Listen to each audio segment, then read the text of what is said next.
உங்களின் பிண்டமான உடலில் கழிவுகளை சுமைகளை வைத்துக் கொண்டிருந்தால் அந்த சோதியை உங்கள் புருவ மத்தியில் வைத்து கவனம் செலுத்த இயலாது.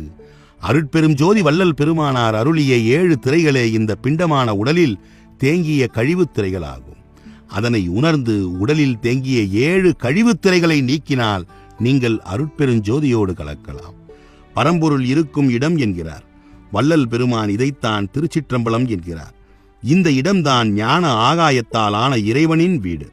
ஆன்மா என்பது ஞான ஆகாய பொருளால் ஆன சிற்றம்பலம். உயிர் உறையும் கோவில், இறைவன் வசிக்கும் வீடுதான் சிற்றம்பலம். இந்த சிற்சபையில் உள்ளே நுழைந்து திருநட ஜோதியாகிய அருட்பெருஞ்சோதியை தரிசிக்க வேண்டும். அங்கிருக்கும் அருள் ஒளியையும் அருள் அமுதமான ஜீவ அமிர்தத்தையும் பருக வேண்டும்.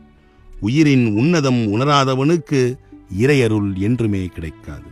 சீவனை காப்போம், சிவமாய் மாறுவோம்.